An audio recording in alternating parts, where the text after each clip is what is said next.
And I'll just start this. Are you there? Hey. I'm over here. I'm down here on the blue track. Well, I'm not a guitarer. I'm a guitarist. Well, I'm a drummer, not a drummist. So it should be I'm a rapist. I'm a producist. Turned Up's back. All right.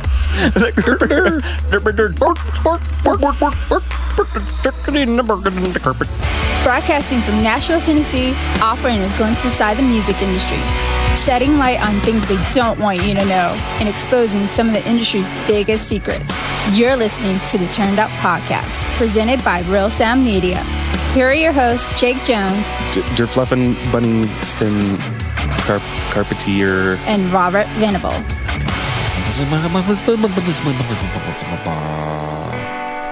Wait, who's this? Who's that voice? What did you do with our normal dude? I am our normal dude. You're not our normal dude. I'm our normal dude. The guy who announces us. That was not the guy who announces us normally. Oh, that is not a dude. I know that. Where did our dude go? Our dude is taking a break this week, taking a back seat to one of our amazing and lovely patrons, Jennifer Walter, in studio with us today as we record episode 5 of season 2 of the Turned Up Podcast. You can yell really loud. You don't have a microphone. How you doing? I'm fine. She says she's fine.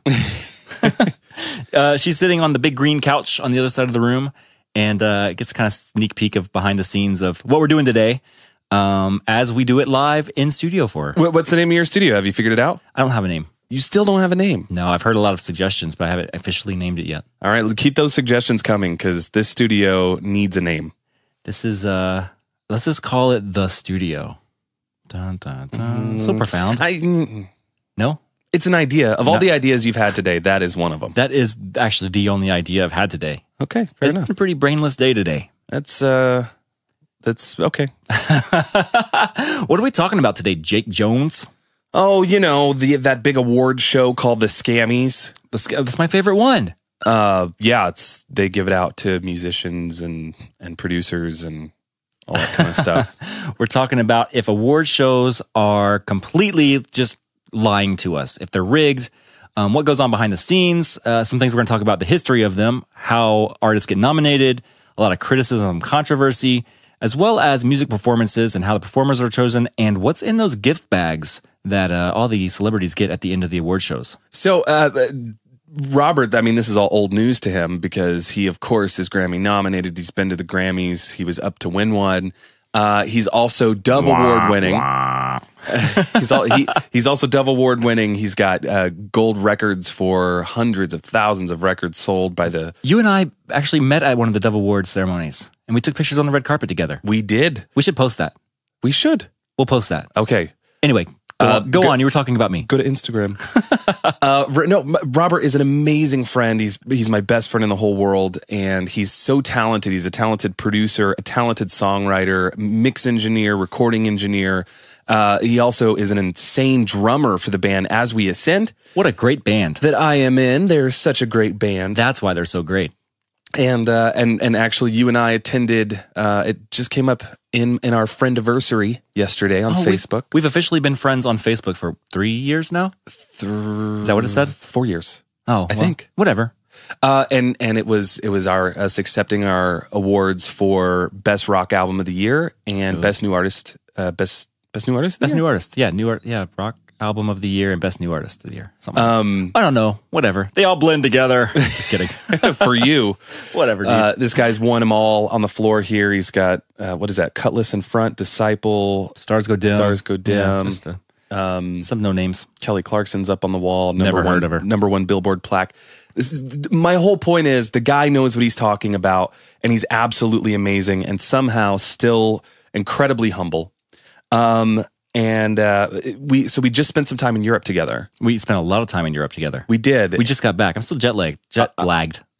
English is hard. It's weird. I've never experienced this before, and I'm still struggling to get over it. And my body is as well. If you can tell, I'm a little congested. But something I learned about Mr. Venable while we were over there and ate some amazing European cuisine, specifically some French cuisine in Paris. Yeah. Robert's favorite meal in the whole world is toasted snail livers dipped in Tabasco. From what I understand, they had a little bit of trouble getting the Tabasco sauce because it is definitely not native to France. Yeah, it's imported. But those, snails are not very large anyway, escargot, but their livers, very, very, I didn't even know they had livers. Most people don't. If you're new to the snail liver, the escar liver scene, it's hard to find them. But once you find them, it's worth it. It's like eating a pomegranate. You got to do a lot of work to finally get around those seeds and get the little part that's edible.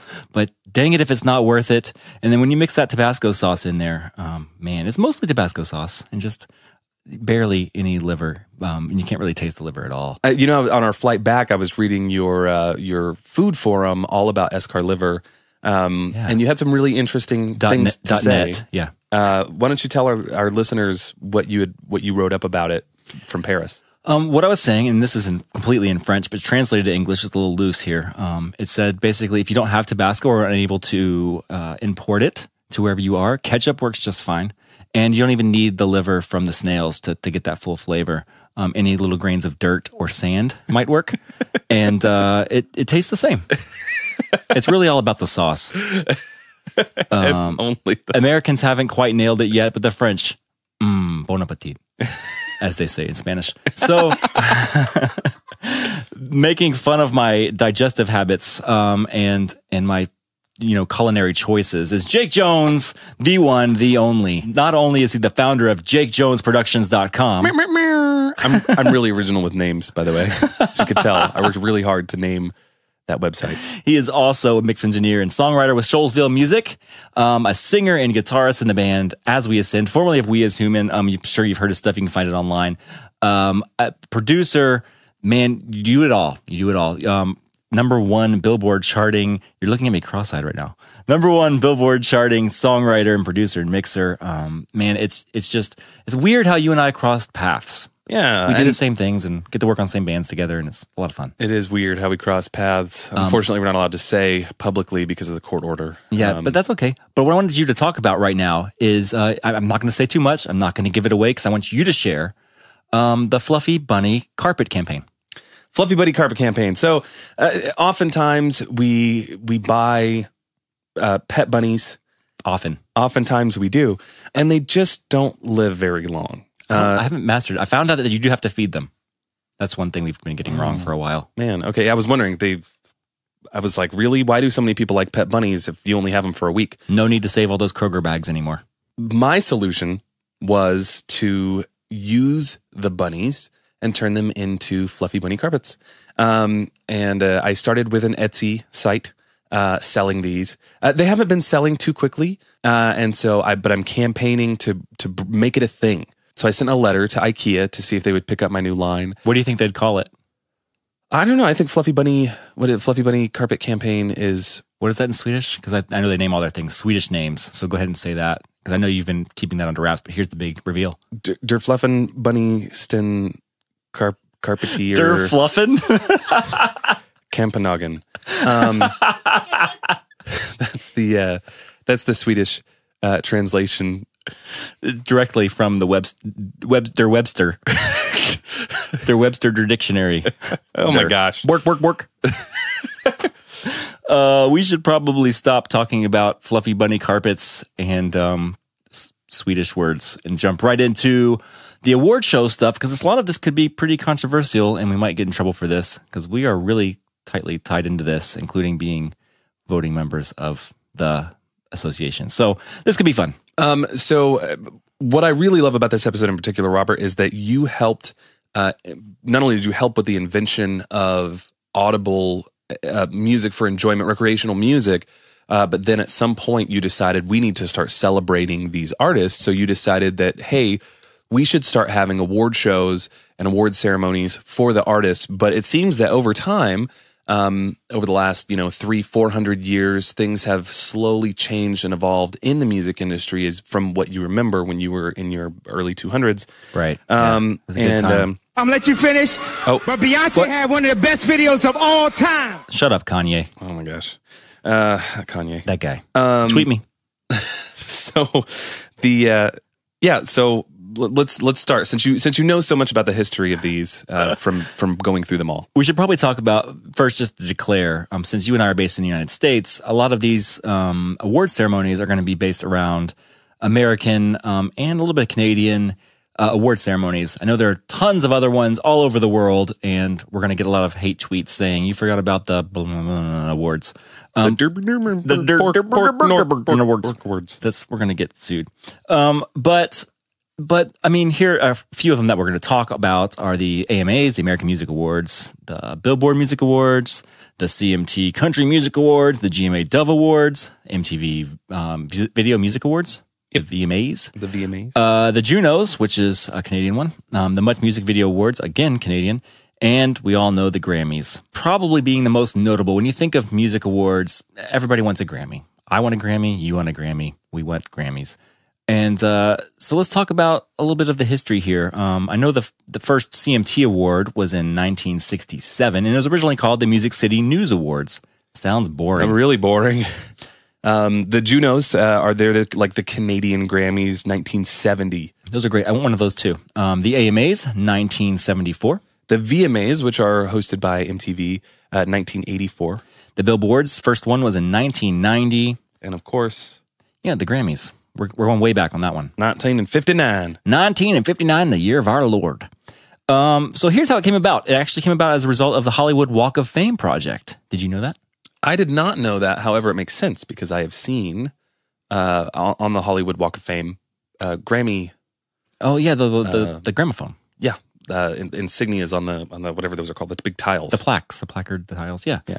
Well, so here's what happened. So there was a committee being formed for this Hollywood Walk of Fame, which we all know is in Los Angeles, and some of the board members who are involved in the music industry, the executives there, saw that a lot of really talented people weren't meeting the qualifications, whatever they were, to get their own tile on the Walk of Fame. So like, how can we, recognize those people? Maybe we should start an award ceremony for musicians the same way as the Oscars and the Emmys for television and film.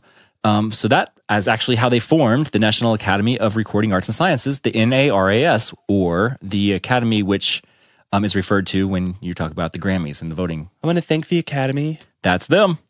That's them. That's us. That's us. I mean, essentially. We'll get there, but... Yeah, let's dissect this a little bit more. Originally, did you know that they were going to call them the Eddies? Ooh. Okay, I was thinking about something the other day.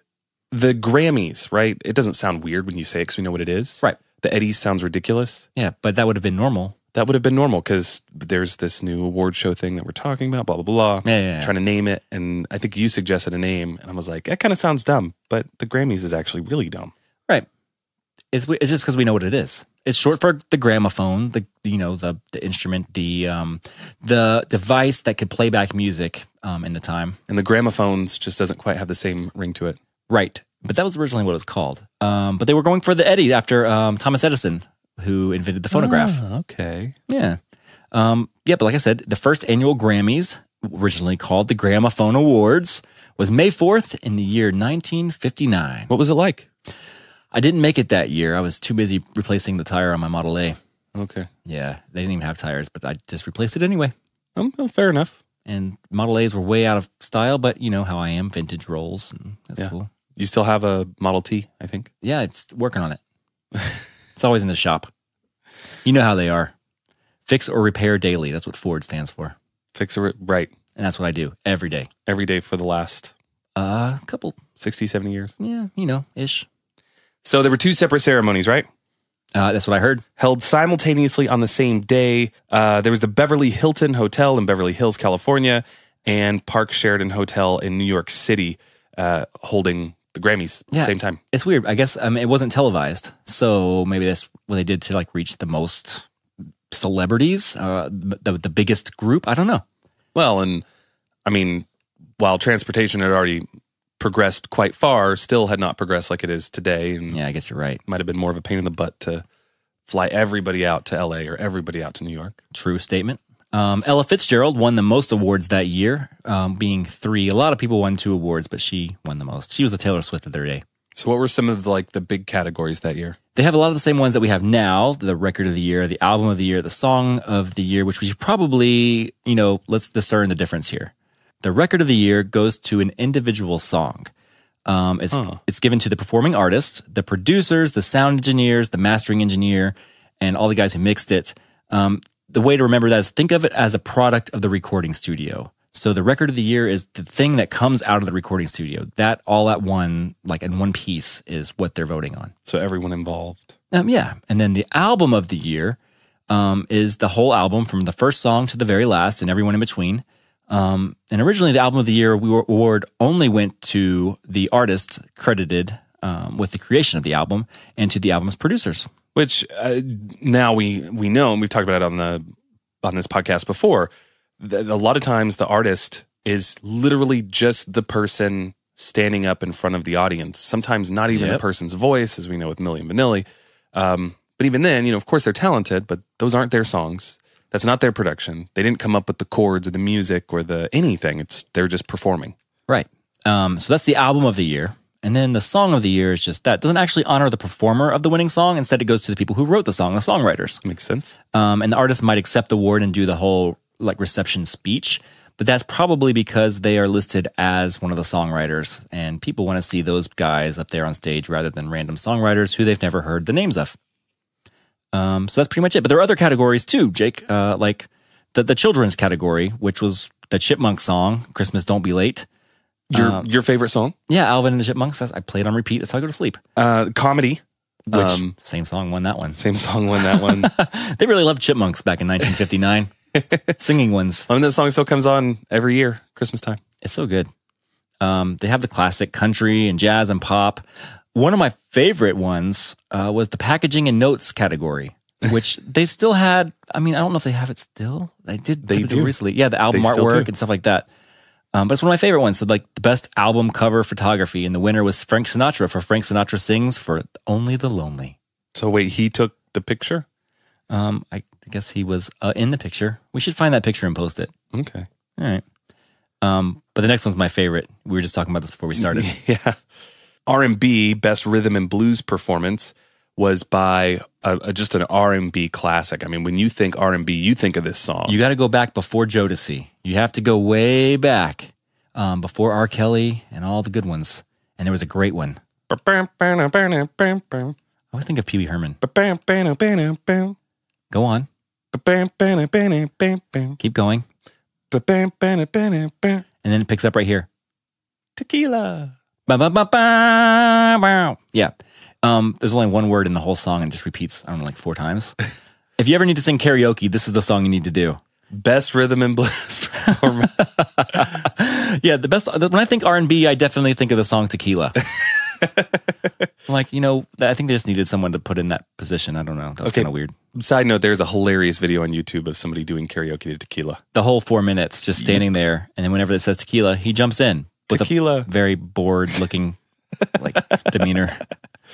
So the second annual Grammys was actually the first to be televised, but it was not live until 1971. Wow, 13 years. Yeah, the 13th one. And that's when they started actually doing the Grammys live for everybody's enjoyment.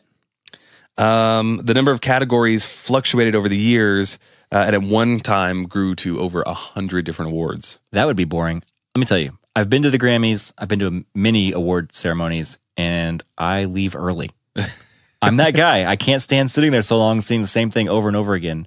I take pictures, I see my friends, I grab a bite, and I duck out. So I've only been to the Dove Awards. Something I thought was really cool was that they pre-record. I'll let you finish, but Beyonce had one of the best videos of all time. Yeah, Kate. Shut up, Kanye. We know Kanye. So it was pre-recorded. Before the show starts, they come out with just the guys with the big mics, and they're like, "Okay, clap soft. Okay, now clap a little harder. Yeah. Okay, now go crazy. TV magic, man. Yep. And then there's commercial breaks. It's just, I don't know. It's crazy. Commercial breaks is what I look forward to. That's when I get to leave. It's like, that's when they let you come in and out is during commercial breaks. Did I tell you when we were at the Dove Awards that time, I left before it started? No. Yeah, I left before they started anything. Really? Yeah. I loved, they brought up Mark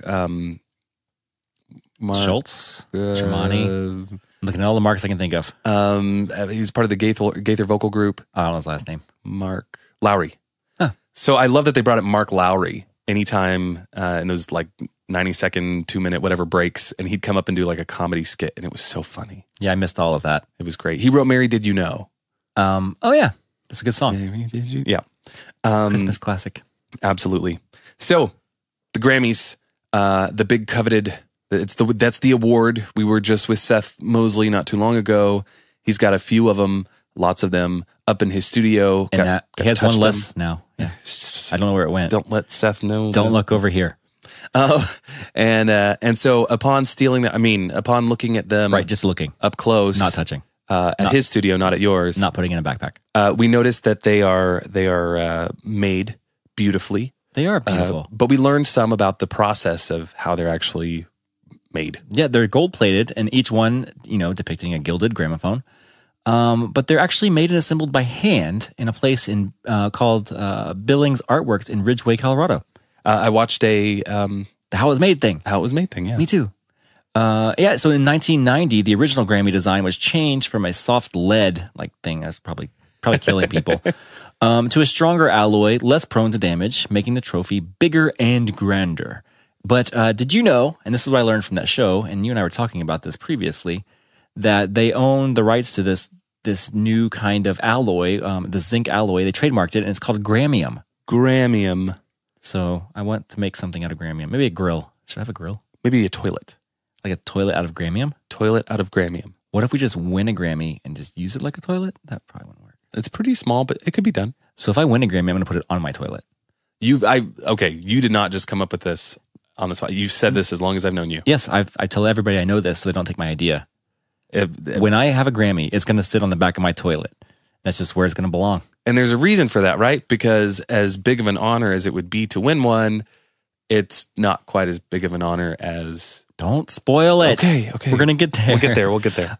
So did you know, and this is a fun fact, during the Grammys, they actually aren't handing them their winning Grammy. They're handing them a mock, like a stunt double, if you want to call it that, Grammy, because supposedly, and I say that with air quotes, remember this, stick a pin in it, supposedly, the artists don't know they're winning, and nobody knows they're winning until that moment live on television during the ceremony, so they don't have time to engrave the statues. So they give them a fake one for pictures and stuff, and they get those back, and you can actually get the real one in the mail, I guess, later.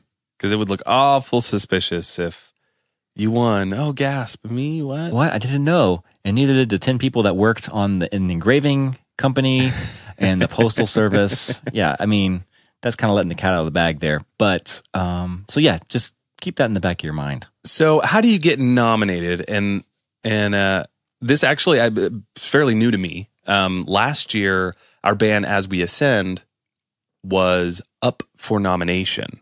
We made it to the long list, but not the cut to the short list. So we weren't nominated, but we were nominated to become nominated. Yeah.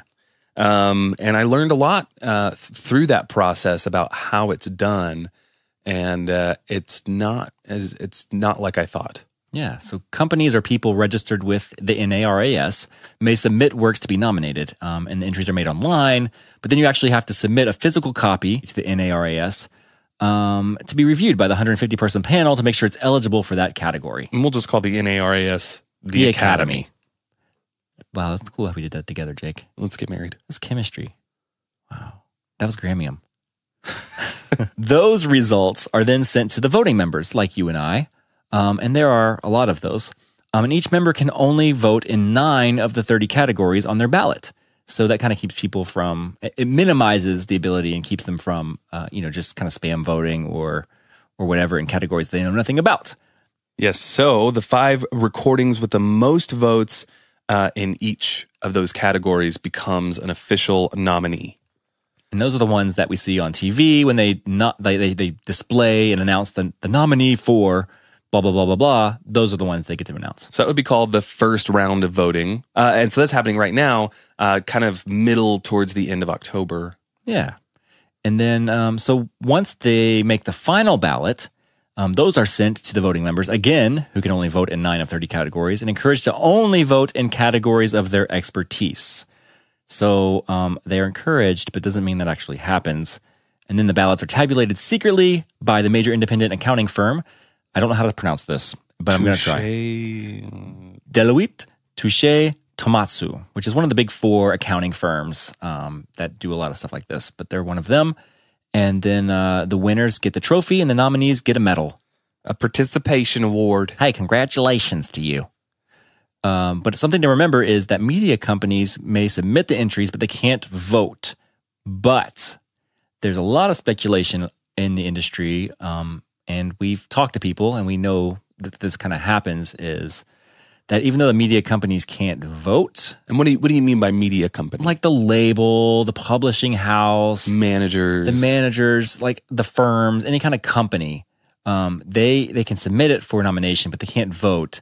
But each one of those labels and management companies and distributors and publishers have employees. Yep. And those employees may or may not have their voting membership paid for by the company in which they are employed. Yep. And may or may not get a group email saying, hey, here are our proud participants that have been nominated that we should probably take 5 minutes right now to vote for. Off the clock. You guys get overtime or whatever. I don't know how it works. But they may or may not be encouraged to vote for certain people. And besides that, they may or may not be encouraged to vote for people that they aren't, currently pushing with that label or that distribution, because there's something called trading votes. And I might be jumping the gun here. I know we're going to talk about it at some point later in this podcast. But if, Jake, say you have a record label and you just signed Jennifer Walter. Hi, Jennifer. It's you're a very talented artist. Happy to welcome to my record label. She is not on my record label. I have over there, I see a Pepsi Max that is on my record label. And Pepsi Max is a great singer. And Pepsi Max does jazz music, but I know that Jennifer Walter on your label does opera. Yep. Which is crazy. I didn't know that you did that, Jennifer.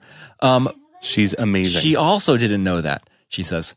So I'm thinking, Jake from Jake Record Label and Associates, I've got Pepsi Max up in one category, and you've got Jennifer Walter in a totally different one. Polka opera. Yeah, what if you just vote for Pepsi Max, have some of your employees do that, and I'll have my employees vote for Jennifer Walter in that category, as well as I'll still have my employees vote for Pepsi Max, and you'll still have yours vote for Jennifer. But that's twice the votes, and all we have to do is share a steak dinner.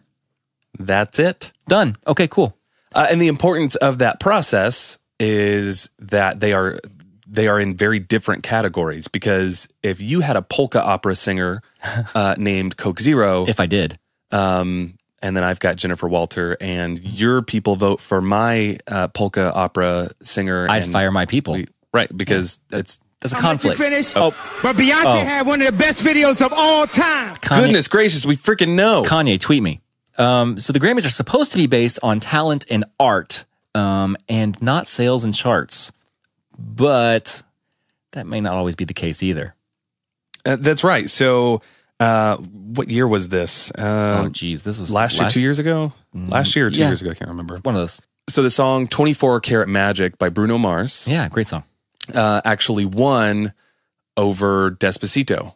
Also a great song. By the Biebster. Mr. Biebs. And it was highly criticized because Despacito brought Latin music to the masses for the first time, in many years. And it also set a record for the most weeks at number one. And so I think a lot of people were looking at that saying, wait a minute, that's kind of self-defeating if it's supposed to be all about, art and whatever culture. It made a lot of people mad, including the Biebs. So who all can vote? Well, there are 4 ways to become eligible to vote for the Grammy winners, since we're still stuck on the Grammys. The first way is having been credited with 12 physical or digital tracks released online, usually, a whole album, or what used to be called an album, online, and currently available for purchase with at least one track in the past 5 years. And those have to be commercially available. Like, you can't just record a bunch of fart noises with your armpit and put them up on iTunes and say, look, I've got 12 tracks that you can go buy, so therefore I'm eligible. Right. They have to be recognized as professional. Right. Or if you're not an artist, you have to have 6 credits on commercially released tracks currently available for sale and distributed through physical distribution outlet, such as a record store or whatever those were. Google that. They used to be a thing, but not anymore. Well, they're coming back. Record stores, as in vinyl record stores, are coming back. They are, but whatever. And at least one of those tracks needs to be in the last 5 years.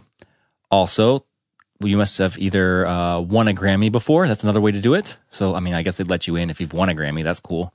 Or if you get an endorsement from a current voting member. I'm not sure how that works. That's one of the newer ways to become a member of the NARAS, the Academy. But yeah, you and I, we just have enough credits and stuff commercially available that we did it. So, right.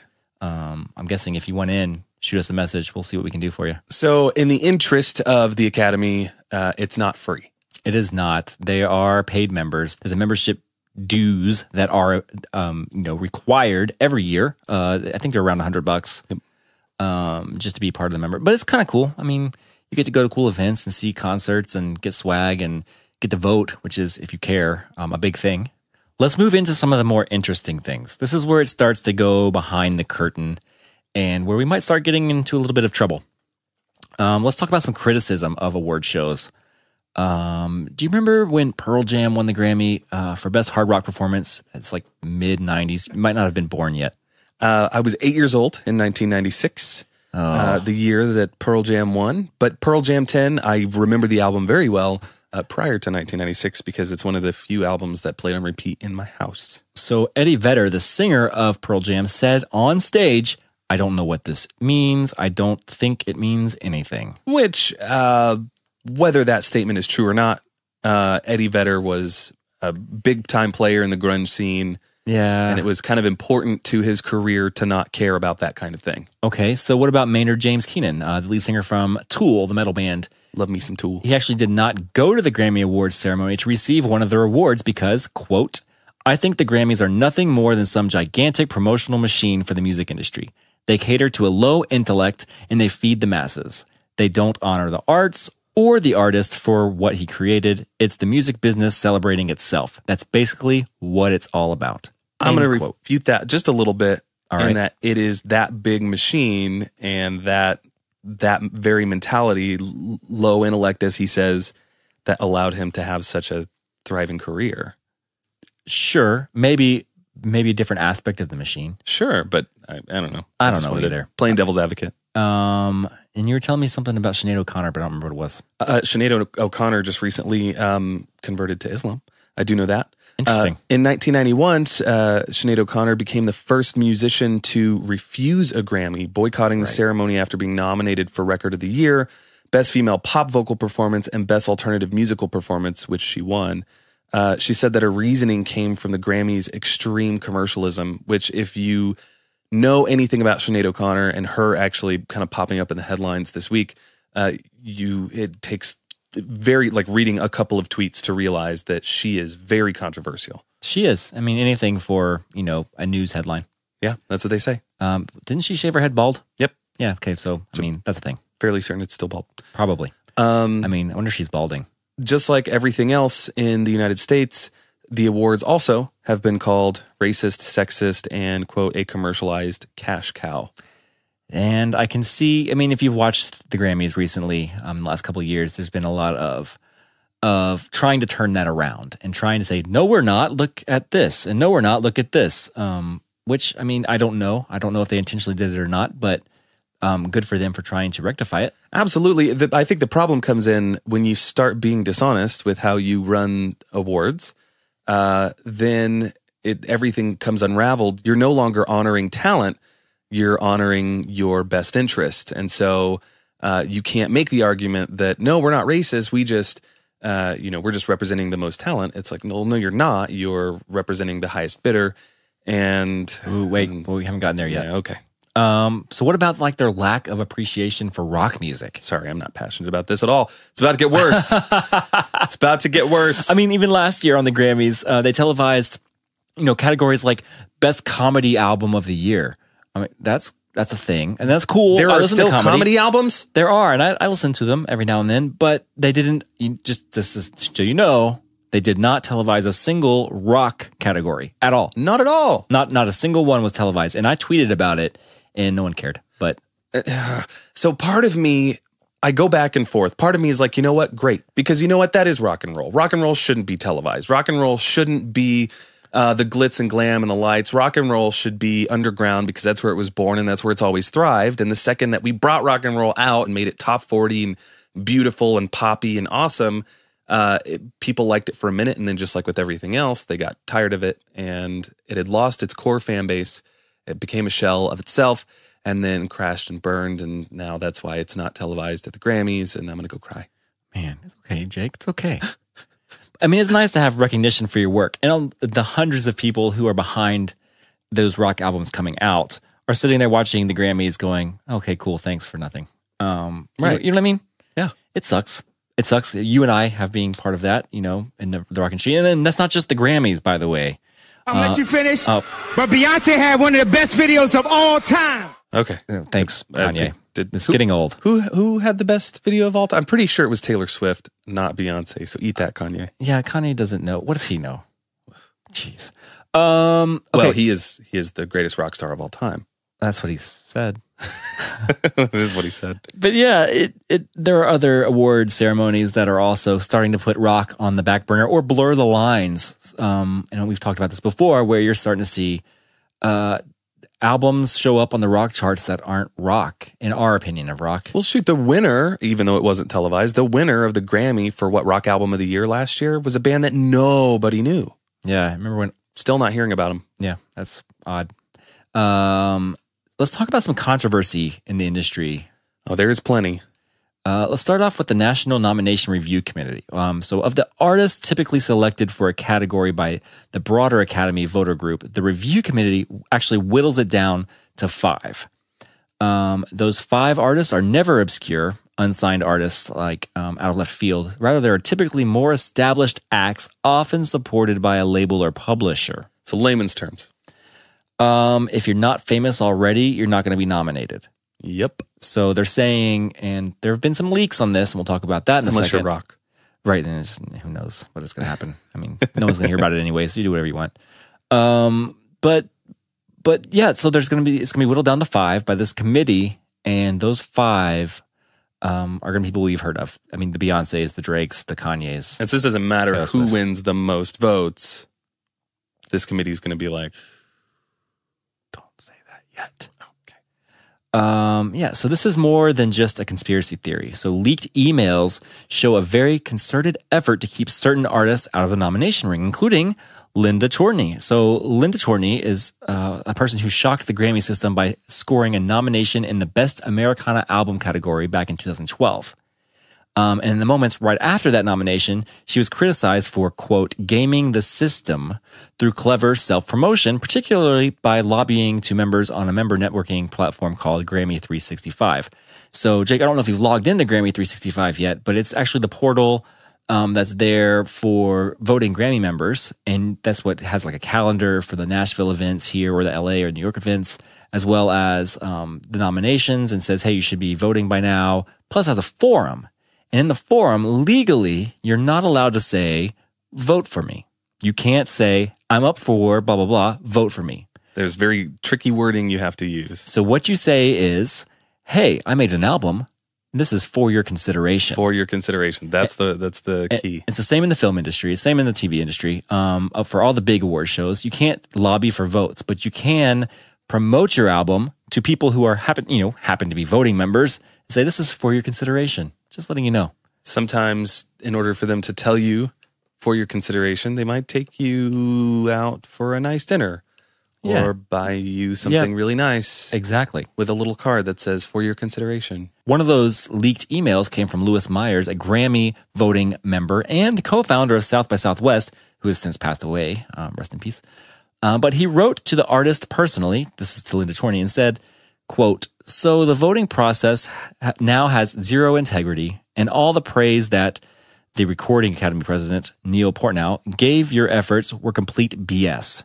He made sure that you and every other regular hardworking artist will never have a chance to get to the final 5 again. Wow. End quote. So the vice president sends that email to her. She did. She hit the ground running. She pounded the pavement and said, hey, vote for me, vote for me, vote for me. Or for your consideration, for your consideration, for your consideration. And it worked. She got a nomination. She got on the ballot. And they got immediately, as soon as they saw that she had won the votes to get on the ballot, they sent her an email and said, this will never happen again. The president said this will never happen again because no one knows who you are, no one cares. And so why? Why is this a problem? Like, part of the problem is money.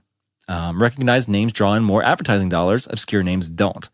And that's particularly true for the biggest awards where megastars like Beyonce, Adele, and Ed Sheeran typically battle it out. Yep. So let's talk about the Biebs. I love the Biebs. The Biebster. I'm a believer. Justin Biebster. And I saw his face. I'm a believer. So we were talking about the Much Music Awards, the Much Music Video Awards, which is the Canadian... kind of like the VMAs. Case, yeah, it would be like the VMAs. So in 2012, his album Believe was released to the world. According to the following schedule, in this order: Australia and Germany on June 15th, the UK on June 18th, and North America on June 19th. So remember those dates. So 15th, 18th, and 19th. Got it. On June 17th, the Much Music Video Awards, MMVA, were held in Toronto. Bieber won your favorite artist, or your fave artist, which is their category. But the deluxe version of the album Believe, it was available in the US on June 19th, so 2 days after the awards. It contained a 76-page magazine for fans to read through, and on page 70 lists the awards that Justin has won outside of the US on his various albums and singles. The award that he had just won 2 days before was already listed on the magazine. Already. Wait, how is that even possible? Well, magic. Oh, cool. That makes sense. Time travel. He believed, right? Oh, yeah, that makes sense. Time travel devices, maybe a wormhole in the universe. I mean, like the time it takes to print something, like you and I know, like even album artwork, even on a rush work job, it takes time for them to set up the press and do the test pressing and then the color match and all that kind of stuff. So for the time that it took them to print that and then package it with the album and then do the replication and then, shrink wrap it and then mail it, even if it's overnight mailing. Well, and they have a large, any department store is going to have a surplus in the back because, on a big release like this, they expect to sell a lot of copies. So they want to make sure that they don't sell out too quickly. So getting that to whoever knows where in the world, wherever knows where in the world, whoever knows where in the world, I'm making that up. There's no way that 48 hours that could happen. Not a chance. Not even on the most rush job. So something else to know, going back to those dates, this came out June 15th in Australia and Germany. So that's 2 days before the actual award ceremony. And yeah, exactly. So again, chalking this up to time travel or BS, one or the other. I think that Justin Bieber can travel in time. It's possible. I think that I've met him somewhere before in the past. I think he repaired the first wheel on my Model T. Okay. Yeah. When he was older. I think that was him. Yeah, he was older then. Than he is now. Yeah. That makes sense. Yeah, right. So let's go to the American Video Music Awards. No, this is my favorite. Kanye, my favorite artist in the whole world. Never heard of him. He's great. He wrote that one song. Go ahead and sing it for me real quick. She give me money. Yeah. When I'm in need. Okay. Yeah, she's a driver. Okay. Indeed. Oh, cool. Got it. He also wrote that song, Harder, Better, Faster, Stronger. Move it. Did he write that though? Yeah. You know what? Kanye West doesn't write the best parts of any of his songs. They're all other people's songs. And then he does some half-hearted rap that's no good in the middle of it. But it doesn't matter because it's not what we're talking about. What are we talking about, Jake? Kanye. So Beyonce... No, he said. Oh, okay. So Kanye says, quote, Beyonce, I was hurt. I can't do a Kanye voice. You sound just like Do you have a good one? No. Okay. I kept that in my other pants. What? That's where I keep my voices in my pockets. Okay. Yeah, makes sense. Nah, it was in the laundry. Cleaning it up a little bit. Beyonce, I was hurt because I heard that you said that you wouldn't perform unless you won Video of the Year over me. I know who Kanye is now because I remember that voice. Right. I recognize it. Beyonce won for Formation over Kanye's Famous. Wait, so you're saying that he said that Beyonce said she would not perform unless she won. And obviously she had enough heads up or advance notice to be there to perform for this. So I guess she knew she won before it was announced. That's right. Interesting. And for a while. Interesting. I'll let you finish, but Beyonce had one of the best videos of all time. There he is. Well, apparently he didn't think so this year. Oh, man, no. So West directly implied that the network handed her its highest honor to get her to show up. So they said, hey, if you show up, we'll just make it so you win. Right. Because she was drawing, I guess, a bigger crowd than Kanye at the time. And, I mean, if it's all about, viewing numbers and network ratings and money, then I guess that's what you want. So the VMAs are done by the fans, right? Like they're voted on by the fans? Yeah, online voting. So that doesn't make sense then how the organization was able to make that deal if they didn't know if the fans were going to... Well, on its voting page, which at the time of this podcast is currently not available online, MTV offers a vague disclosure that would suggest Kanye West is actually right. They can hand a trophy to whomever they please. And it says, quote, if for any reason this voting process is interrupted or for any other reason that the sponsor believes in its sole discretion to be reasonably necessary, sponsor reserves the right to select the winners at its discretion, the fine print reads. So pretty much for any reason they see fit, any reason, they can choose the winners. So maybe they didn't like the fans' choice. Oops. Ay. Isn't that weird, man? Is there anything honest about this industry? I don't know. That's why we're in it, though, right? We're just liars, thieves, and crooks. That's the name of an album that I produced a long time ago. It just flowed right off the tongue. So Kanye again. We all know about this one. Yeah, this is the big one. This is the one where he's going to let us finish. He's been saying it the whole podcast. So in 2009, he interrupted Taylor Swift's acceptance speech for she won for the video for "You Belong with Me." I remember that. I remember watching this live. Right, I do too. So Beyonce was up for All the Single Ladies. Also a good song. Put a ring on it. Yeah, if you like it, you should have put a ring on it. Yeah, so Kanye got up and it completely interrupted her speech, ate up all her time. Yeah. And I think she got a few words out before he got up and was like, yo, I'm going to let you finish. Weird. We haven't heard that all day. So Taylor Swift, after this happened, she goes backstage and cries her eyes out because it's the first time she's won. She even says, I didn't expect this. I didn't know that this was going to happen. And I'm so honored. Maybe she did. But so she cries immediately after maybe a commercial break. I know or just a clip that they showed of something else. She starts to perform the song and crying, eyes puffy, still trying to. Oh man! But performs flawlessly, just further kind of proving that it's very much pre-recorded. Wait, what? She would not have been able to sing that. Wait, we haven't gotten there yet either. Well, I mean this performance. Okay, just this one. Only this one's the only one. This is the only one they've ever done. Ever. And I did think it was funny. So Kanye was definitely kicked out right away. I remember that. And then Patrick Stump from Fall Out Boy says, well, I'm not quite surprised because the guy was just chugging Hennessy before the award ceremony. So. Maybe he was back there with Humpty. Right? Drink up all the Hennessy you had on yourself. I can't sound like Humpty either. So Kanye, go home, you're drunk. That's what they told him. Literally. He did. And it was in the headlines for a long time. And I think it actually further bolstered Taylor Swift's support and ultimately wound up kind of working in her favor. Also probably had a lot of people looking up Beyonce's stuff to say like, was it really better? Why was he doing that? Why would he interrupt Taylor for that? Let's go find out. Yeah. All those little Taylor Swiftie fans. Everybody wins. Everybody wins. So Katy Perry says, quote, all the award shows are fake, she told the New York Times, and all the awards that I've won are fake. She called awards constructs, suggesting that they don't have audience, true tastes in mind. That makes sense. It's a machine. It is a machine. So Ed Sheeran also came out and he's convinced that some music award shows are, quote, rigged because he has been promised honors that were then handed to other singers when he failed to show up to collect them. Now, listen to this real quick. So he's saying that that these award ceremonies were saying, if you come here, we'll give you the award. If you don't show up, we'll give it to somebody else. He also alleged that different ceremonies that he's been to, he was given an award that was initially meant for Pharrell Williams, but when Pharrell didn't show up, he got it.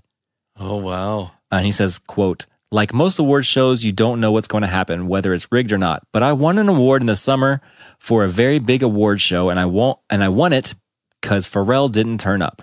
When they said, well, we were going to give it to him, but he's not here, so you can have it. I know award shows are rigged. Wow. One of the biggest stars in the world is just coming out saying that that's rigged and that he's winning awards meant for other people because they didn't show up, and other people have taken his awards when he didn't show up. So this all kind of makes me wonder why the heck even vote at all if it's all totally rigged. Right. Like the whole tweeting with hashtags thing. Why do that? Well, that's free publicity, trending, and hype for the award ceremony. You know what I mean? Like, so the Grammys, like, hey, make your vote by, not the Grammys because that's for the association. Bad reference. The AMAs. That's by American people, Music right? Awards? Yeah, that's by people. I have no idea. VMAs are. So the VMAs are like, hey, just tweet with hashtag Kanye for VMA 2018 or whatever. Just make something up. That's going to get it trending. That's going to get more and more people to say, hey, why is someone tweeting that? No, I want Fall Out Boy. So, it's just going to get people talking about it. It's more ad revenue, whatever for them. Of course, there's clicking on the web page, right? Yeah, you just go to like the website to vote. You just go to iHeartMusic. Oh, wait. iHeartMusicPodcastAwards.com. iHeartPodcast.com. iHeartPodcast.com. Okay, that's right. Yeah. That's a site. Why would we have people go there? Well, to increase web traffic. But why? To sell, it's a selling point for advertisers. It's funny that you said iHeart Podcast. Well, they get, iHeartRadio will get revenue for people going. Why are you squirming in your seat? This is such a big announcement, Jake. I can't keep it in. Okay, so pause the podcast for just a moment. Screech. So this is all very interesting to me because we found something out just this last week. And if you're an avid follower of our podcast and follow us on all of our social medias, you already know this. If you only listen, then you don't know this. While we were in Paris, we got an email. A random email. And we will tell you, we're all about, blowing the cover off of stuff, and this is not rigged. This is not rigged. Definitely not rigged at all. Or if it's rigged, we don't know about it. Yeah. We thought it was like a spam email and a scam. Like, what is this? Why are we getting this? This doesn't even make sense. I've never even heard of this. Give us your credit card number, social security numbers, and your blood type, and your mother's maiden name. And the blood of your firstborn child. But no, we got an email from iHeartRadio saying they're going to be doing the very first annual iHeart Podcast Awards, and some no-name podcast by the name Turned Up is nominated for the Music Podcast of the Year. What? So I was like, okay, so what? There's probably 200 podcasts that they're nominating or something. And I'm like, or we have to pay to get on the ballot. Like, right, something. What's the catch? This has to be like a scam. Too good to be true. No, it's not. We went to the website. You can go to iHeartRadio. You can go to iHeartPodcast.com. You can go to any of their sites, and you'll see a big banner with our logo on it that's saying, Music Podcast of the Year. There's only 5 others besides us. 4 or 5 others. I know we're up against Bobby Bones, his show, Bobby Song Cast. Exploder. Some really good ones. Cocaine and Rhinestones. Yeah, it's very, very good, reputable podcasts that we listen to and we appreciate. And we're just even honored to be, listed amongst them. I can't help but look at it and feel like one of these things is not like the others. It's crazy, man. Apparently people are listening to us. And our podcast is actually in their official, hey, we're doing iHeart Radio Podcast Awards. And our logo is in the banner that they put together for that. We're there. Cool. It's alive. We're doing things. So you can vote by going to iHeartPodcast.com and just looking at the music category. Click vote now. You can vote up to 5 times a day, or you can tweet.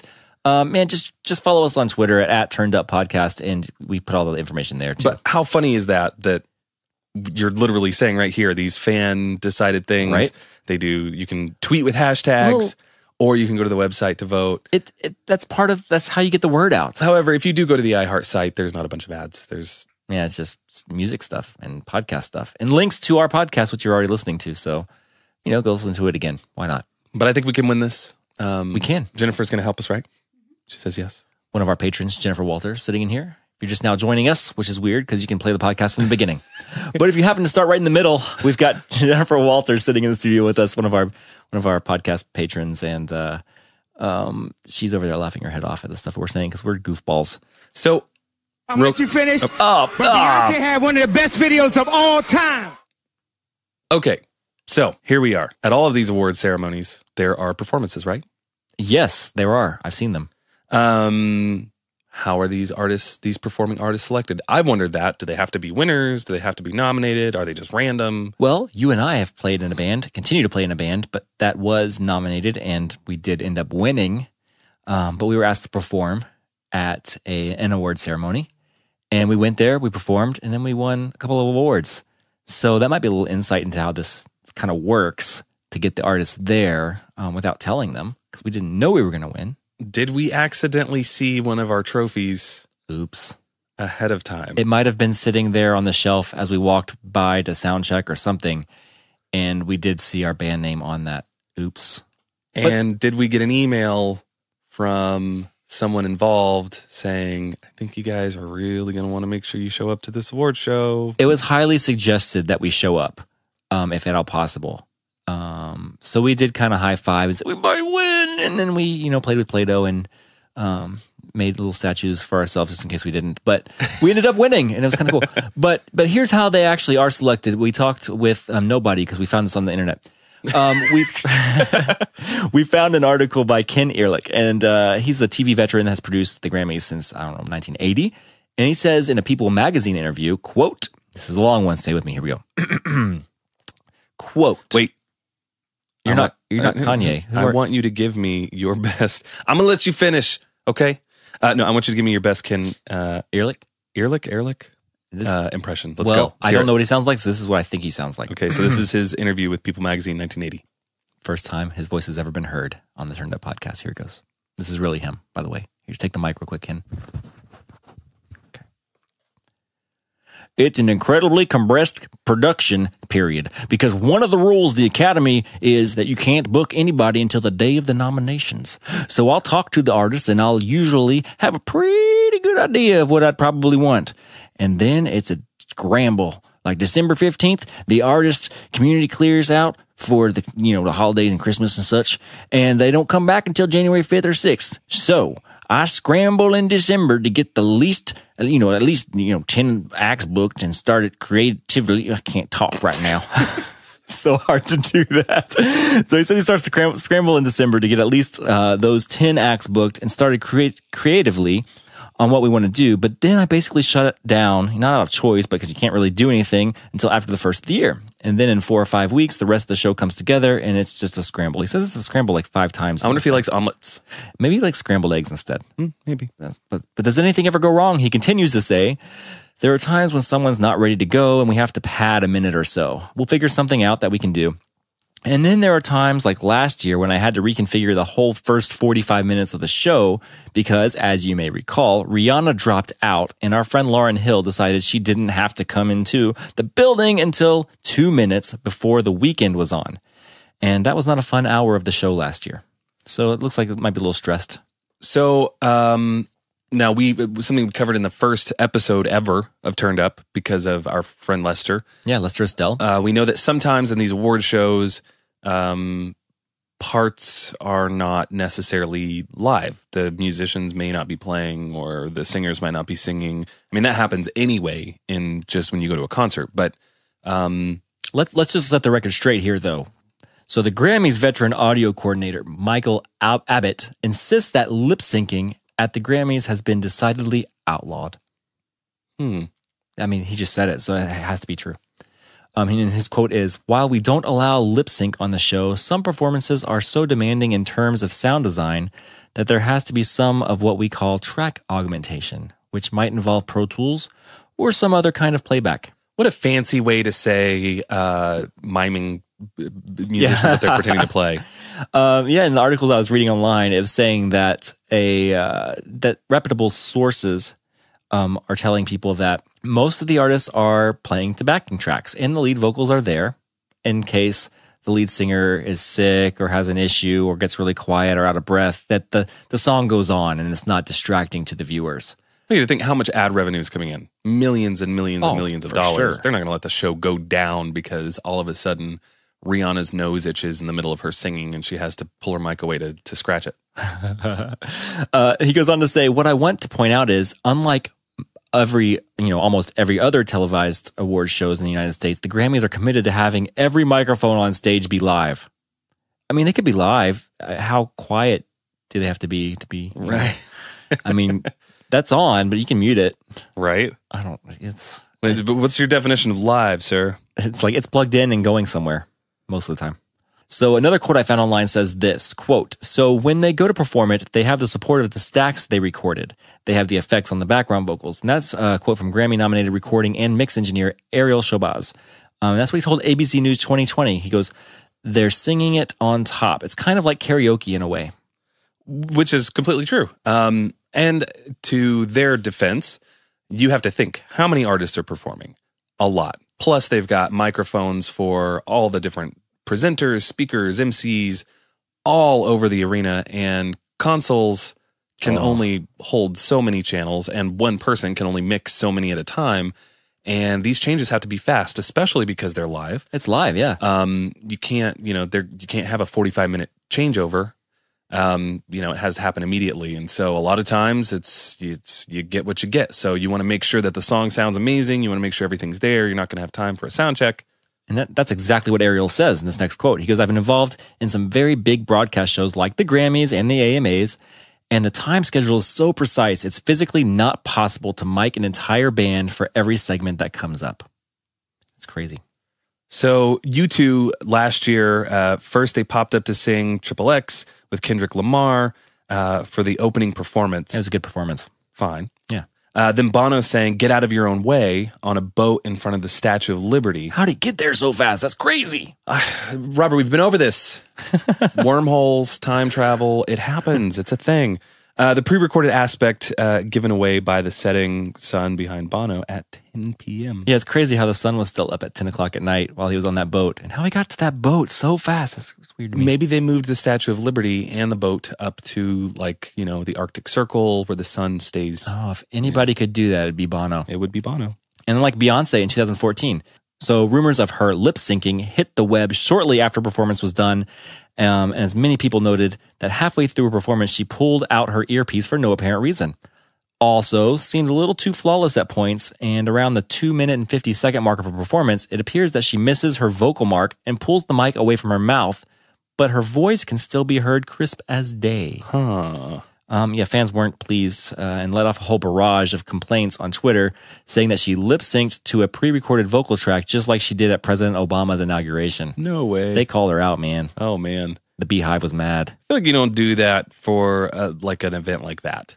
You don't, like the inauguration, you don't lip-sync. Or a funeral, like things like that. Right. You should probably just do it. Yeah. But I don't know. I guess maybe it's a bad day. So do the winners know beforehand? This is a good topic to talk about. For 90% of all the award shows, the nominees know if they've won or lost. 90%? 90%. It's usually sent to them in an email whether or not they won. And the email will also sometimes include a celebratory speech. Interesting. A suggestion maybe. Like, hey, maybe you could say this. The email can be sent days or even weeks in advance. Pre-recorded thank you speeches.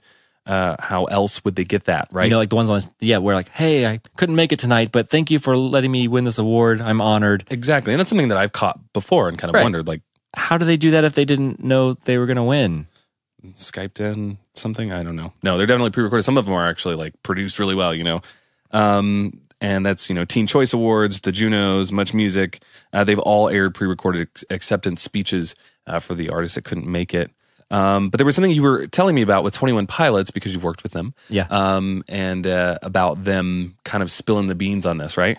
So 21 Pilots were told in an email what awards they were winning and which ones they weren't for the 2016. I'm gonna let you finish, but Beyonce had one of the best videos of all time. All right, this is getting old. Kanye. Stop that. So they were, they got an email letting us know letting them know which ones they were going to win and which ones they weren't going to win in the 2016 AMAs. And they exposed that in an interview pre-show that said at the end of the email that they weren't supposed to repeat that information to anyone. There's actually a video you can find online that we watched, but basically they said that, like, hey, the interviewers said to them, hey, good luck winning blah, blah, blah tonight. And like, oh, we're not going to win that one. They're like, do you know that? Like, yeah, we already know we're not going to win that one. But we may win one of the other ones. Yeah, they even say, they're like, he's like, yeah, we're not supposed to tell, but we might get in trouble. Yeah, and then they're like, but we will win, or we might win one of the other ones. Like, we know we're going to win at least one of them. Like, you know that? And then they look off screen a little bit, and they're like, Oh, wait, we're being told that we don't know that. Yeah, so whatever. Yeah. Like, it's very obvious that they were saying things they weren't supposed to say. I mean, that's awesome. Hopefully, rather than punishing them, it starts to maybe add a little bit of honesty to these awards. Yeah, maybe authenticate it a little bit. I don't know. So I love this kind of stuff. There was a leaked text message that's from Selena Gomez's team that said that they would buy her AMA win in 2016 to boost her career. This was after that whole rehab stint. So you say buy her win, and that might mean, like, you know, a steak dinner in exchange for some votes from another company. Or that might mean that you can pay the Academy or the heads or the board of the Academy in a lot of steak dinners in order for something to happen at the awards ceremony where your artist might miraculously win a category. Interesting. Yeah. And I mean, the truth is, it's winning one of these awards can make a big difference. Absolutely. We'll talk about numbers here in just a minute. Before we get to that, one more sign that the artist may or may not know that they're winners is that they're usually in attendance or asked to perform if they are winners, just like, you know, As We Ascend did that performance for the awards that we won. And you usually see the bands up there presenting or the bands performing and then later in the show winning for their category. Exactly. So that might ensure that they're there to win it, so they don't have to give it away from Pharrell to Ed Sheeran. Right. Something I've kind of wondered is, do artists get paid if they win? Is there like some sort of monetary compensation? Like, hey, you won, here's $100,000. Well, like we were just touching on this, not like directly getting paid, but Forbes magazine reports that performers and producers see, quote, a Grammy bounce in the ballpark of about 55% for concert ticket sales and producer fees during the year following a Grammy win. That's a pretty good payment. So we need to win a Grammy. Yeah, we do. But American rapper and record producer David Banner told the publication that his producer fee had just jumped from $50,000 to $100,000 after his work on the acclaimed Lil Wayne's track Lollipop, which we've covered that one with your buddy Nixon from Framing Hanley, who literally covered that one. Yes. So they won gold records. I think they just went platinum on that for their cover of Lollipop. Small world. Yeah.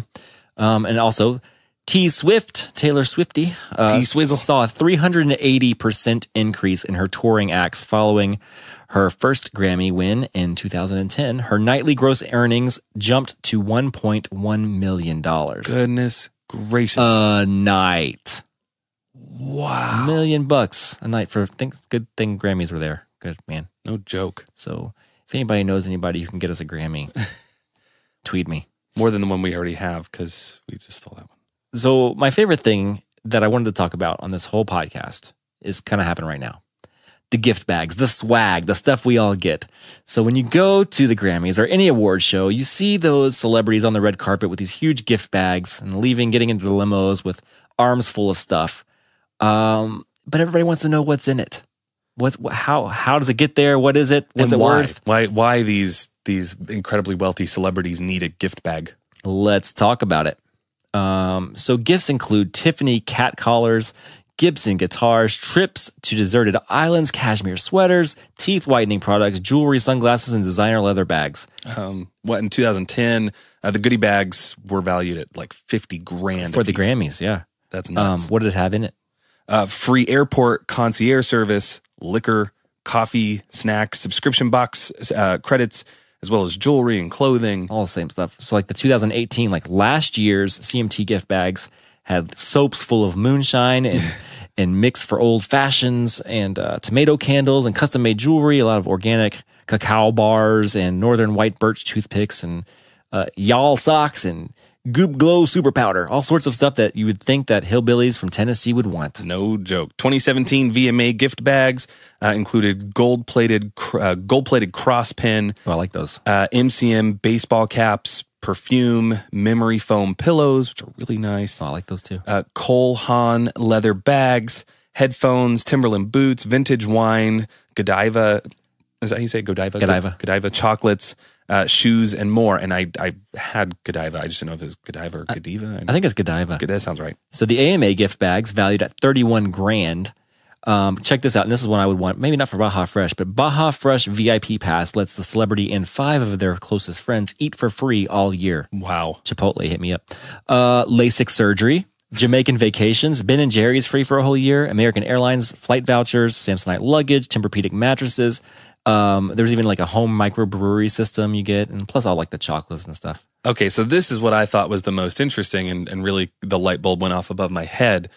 So these celebrities don't necessarily need all of this stuff. They have money, like $1.1 million a night, Taylor Swift. Why do you need to get a free mattress? So the point and the reason they get these bags is so that goobers like you and me will talk about it.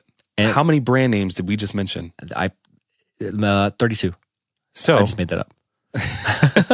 all of those companies had to pay a lot of money to get that stuff. What's a lot of money? Like $5,000 to $25,000 just to get them in there. Each. And that's not counting. That's a placement fee. And not including their loss from giving away the product. Exactly. Like the thousands of dollars worth of product they were giving to however many 100 gift bags, all for a shot at seeing the celebrities sport their stuff or tweet about it. Right. So that the masses will get on Twitter and see Taylor Swift with a Tempur-Pedic mattress and be like, oh, I want what she has because she sleeps so nice. I could sleep like her. Yep. So the products have to be reviewed for approval. They want to make sure that, you're not trying to give away AK-47s or something in a gift bag. Or like a mattress that's not good, or chocolates that don't taste good, or like bummer chocolates. Bummer chocolates, whatever those are. Well, we learned that our buddies in the UK don't say bummer. They made fun of us for saying bummer. That was funny. As soon as they found out we're from Nashville, they're like, say some Nashville things. I'm like, what's that? And they start, oh, Nashville. Oh, you guys are from Nashville. Yep. We're like, yeah, but I mean, you can hear us talking and we don't sound that way. Yeah, he's like, what's something that we say that you don't say? And they're like, bummer. We don't say bummer. Like, that's right. You guys say bummer. Like, how often do we say bummer? That's such a bummer. It's such a bummer. It's a bummer. I'm so bummed. Bummer. Well, make sure your mattresses are not a bummer before you submit to have Taylor Swift take one home for her Grammy win. I can imagine you have to submit it like probably weeks or months in advance. Definitely months in advance. And if you get chosen, you might get a backstage pass and an opportunity to take a photo with the celebrity with your product, which is huge because then you have that photographic evidence that you can post and say, look at. Just caught Kanye wearing my bummer hat. Brand name bummer. Maybe we should do that. Yeah, we should. So that was probably the most interesting fact that I heard while we were researching this podcast. But we're interested in hearing what you think might be the most interesting fact that we said into your ear holes. Yeah. Are we surprised? I mean, are you surprised that this is maybe more rigged than it seems? I mean, come on. If Turned Up Podcast is doing an episode about it, it's probably rigged. That seems to be what we do. It's just kind of casting shadows out there on the industry. So yeah, so this concludes this week, the Scammies. Scammies. Maybe as we enter Grammy season, you'll think twice. As voting members here, I can assure you that we are not taking. No, that's not even true. We actually were recently hit up. We did get a for your consideration email as a favor. Hey, we'll vote for someone for you if you'll vote for. It might have said that, maybe for our consideration. Yeah, it was. We were just asked to consider something, and in my thoughts, that's not sketchy. Buying stuff, things you didn't earn, that kind of becomes sketchy. But if it's like, hey, take a listen, if you like it, no. Consider voting for it. Throw me a little bone here. No one has paid us, or at least not me, to vote for anyone in these things. And don't forget to vote for Turned Up Podcast in the iHeart Podcast Awards. I saw a black cat running across, like, straight towards our house. I was like, it's not Peggy, is it? Peggy. Yeah, that's awesome.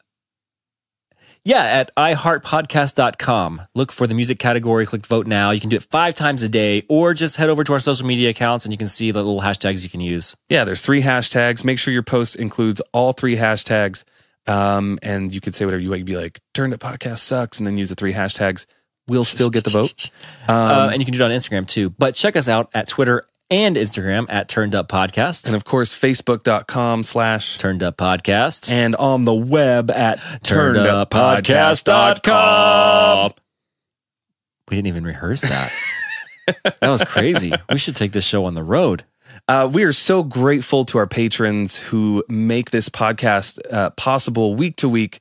Their financial support gives us an opportunity to spend the time that we need for Robert to spend the time that we need to research for these podcasts. If you want to sit in on a podcast like our patron and friend Jennifer Walter sitting right in front of us. Clap for Jennifer Walter. Woo! Canned clap. Oh, hey, look at the sun. She's wearing like a tiara headband thing. It's all glistening in the sunlight. Yesterday was her birthday, and she's still celebrating here in Nashville with us. And it's making like a disco ball on the wall.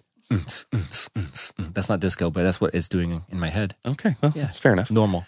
So, of course, Jennifer Walter. Also want to thank our newest patron members, Katie Mouse 713. Hi, Katie Mouse. Seesaws. Hey, Seesaw, my favorite thing back on the playground. Michael J 83.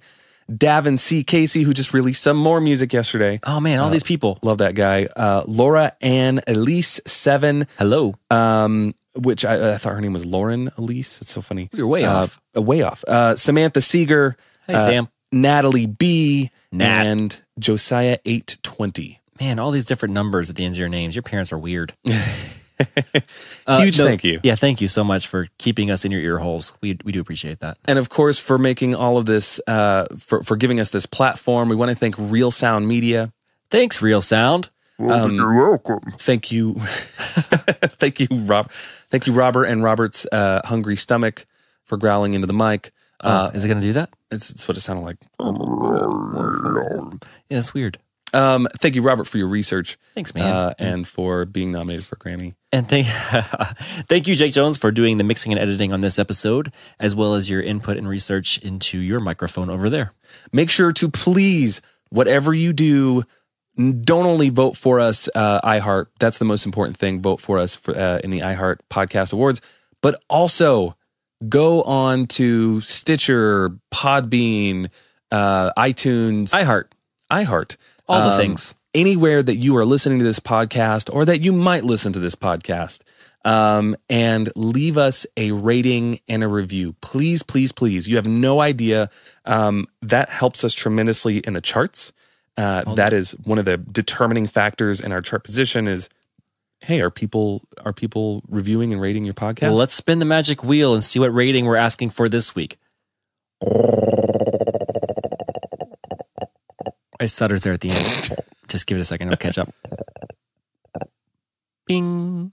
Looks like a 5-star rating is what we're asking for this week, everybody. That's crazy. It's every single week. It always lands on that. So just remember, if you liked it, 5 stars. If you hated it, probably good with a 5-star rating because that just means you hate us so much. Yes, I hate you 5 stars worth. It depends on how much you love us or hate us. You do 5 stars that much. Yes, it's crazy.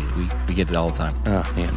And make sure you leave a review. 5-star review. If you hate us, tell us why you hate us. Give us 5 stars. 5 stars. 5 stars. 5 stars. Subliminal messaging. And until next week, this is Nashville signing out. Peace.